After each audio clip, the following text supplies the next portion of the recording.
Hi guys, it's going to be weird presenting to you all without being in class, so my presentation is Arnold-Chiari malformation. So in order to understand Arnold-Chiari, you have to know the brain anatomy that's associated with it. So I'm going to go over all of that. There's the cerebellum, which is located under the cerebrum and near the hindbrain. The function of the cerebellum is to maintain motor skills. The cerebrum is composed of right and left hemispheres. The cerebrum's function is to interpret the five senses. Then there's the brainstem, which is the distal portion of the brain, and it acts as a connector between the cerebellum and cerebrum. The function of the brainstem is to perform automatic responses. And then there's the basion, which is the medial aspect of the anterior foramen magnum. The apicium, which is the medial aspect of the posterior foramen magnum. The vermis, which is the midline of the cerebellum, and it separates the cerebellum into two hemispheres. The vermis's function is the ability to maintain an upright position. And there's the fourth ventricle, which is a fluid-filled cavity within the brain. So Arnold-Chiari was discovered by Hans Chiari, and this condition has 4 different types, and each type has its own definition. But as a whole, Arnold-Chiari is defined as a condition in which brain tissue extends down into the spinal canal. And as the brain tissue extends down into the spinal canal, it causes inadequate cerebrospinal flow. So the first type of Arnold-Chiari is type 1. It's cerebellar tonsil herniation of the foramen magnum, which can lead to inadequate cerebrospinal flow. So this type normally occurs with brain and skull development, so you'll typically see it in people in late childhood or early adulthood. The most common symptom for this type is pain, typically in the occipital region, which is the back of the head, near kind of like the base of the skull, and it's intensified with acts of Valsalva, which is coughing and sneezing. Type 2 occurs when a large amount of brain tissue, including the medulla, vermis, and fourth ventricle, extend down into the spinal canal. Now, this type occurs in nearly all patients who have myelomeningocele, and it can be diagnosed with ultrasound during pregnancy or with MRI. The symptoms for this type result from dysfunction of the brainstem or lower cranial nerves, and they normally appear during childhood. So the symptoms for this type is difficulty swallowing, sleep apnea, and respiratory distress.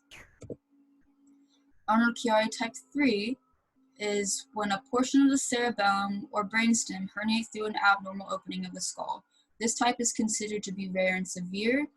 Like type 2, type 3 is also diagnosed with ultrasound during pregnancy or with MRI after birth. Type 3 has a high mortality rate, and it's known for causing neurological defects and hindrance to mental and physical growth.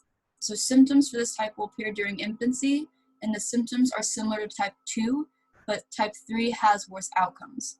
And type 3 is considered to be severe and life-threatening. So our last type is type 4, and it's a very special case because some researchers consider it to be a type of Arnold-Chiari, and some researchers don't because it has a lack of brain tonsil herniation. So type 4 does not have brain tonsil herniation. It's when the brain is hypoplastic or underdeveloped. Type 4 is the most severe. It's frequently fatal during infancy, and they have not found a treatment for this type yet. Okay, causes. The overall causes for Arnold-Chiari, they can either be congenital or acquired. It can occur later in life from inadequate spinal fluid due to traumatic injury, disease, or infection. The most common cause for this condition is structural defects in the spinal cord and brain that develop during fetal life.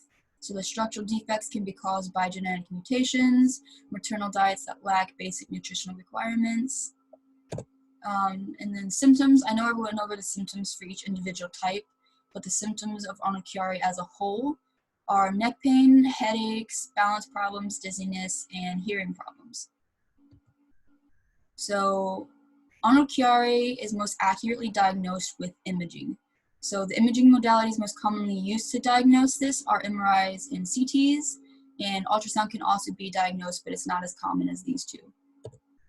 So the CT scan, it stands for computerized tomography scan. It uses X-rays to gather cross-sectional areas of the body. And then there's MRI. MRI stands for magnetic resonance imaging. So MRI uses non-invasive and powerful waves and magnets to create a 3D image of the body's anatomy. So MRI is special for diagnosing Arnold-Chiari because it measures the descent of the brain tonsils through the foramen magnum, and it's based on age.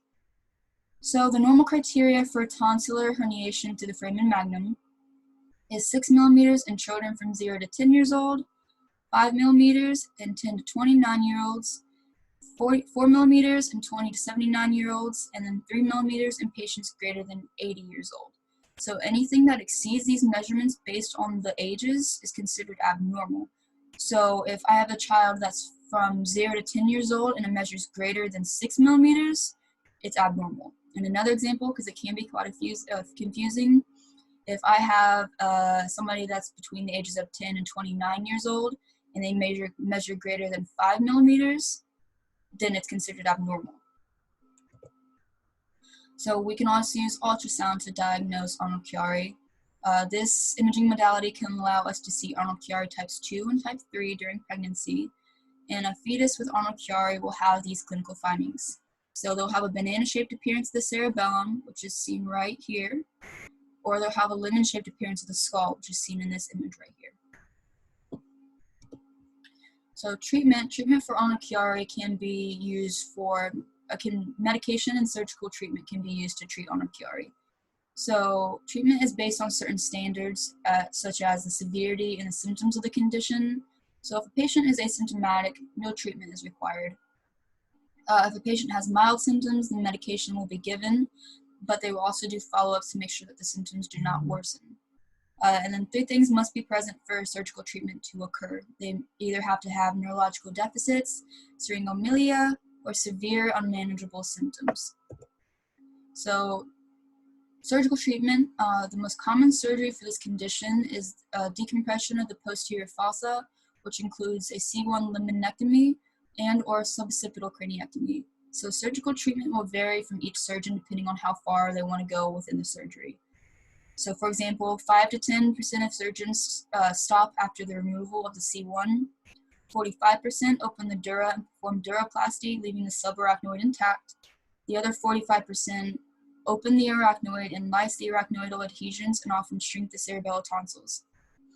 So here's an image that kind of describes what portions of the skull are removed if they decide to do surgical treatment. So this is the C1 highlighted in blue, and then this right here highlighted in blue would be the suboccipital craniectomy. Risk factors, like every other condition, if you have surgery, you're going to have risk factors. So the surgical risk factors for Arnold-Chiari are infection, fluid in the brain, and leakage of cerebrospinal fluid. And if a patient doesn't receive surgical treatment and they have Arnold-Chiari, that in itself could cause risk factors because it can cause an obstruction of cerebrospinal fluid, which can cause impairment of signals being transmitted from the brain to the body, or it can cause an accumulation of fluid within the brain or the spinal cord. Okay, so my story, I actually had Arnold-Chiari.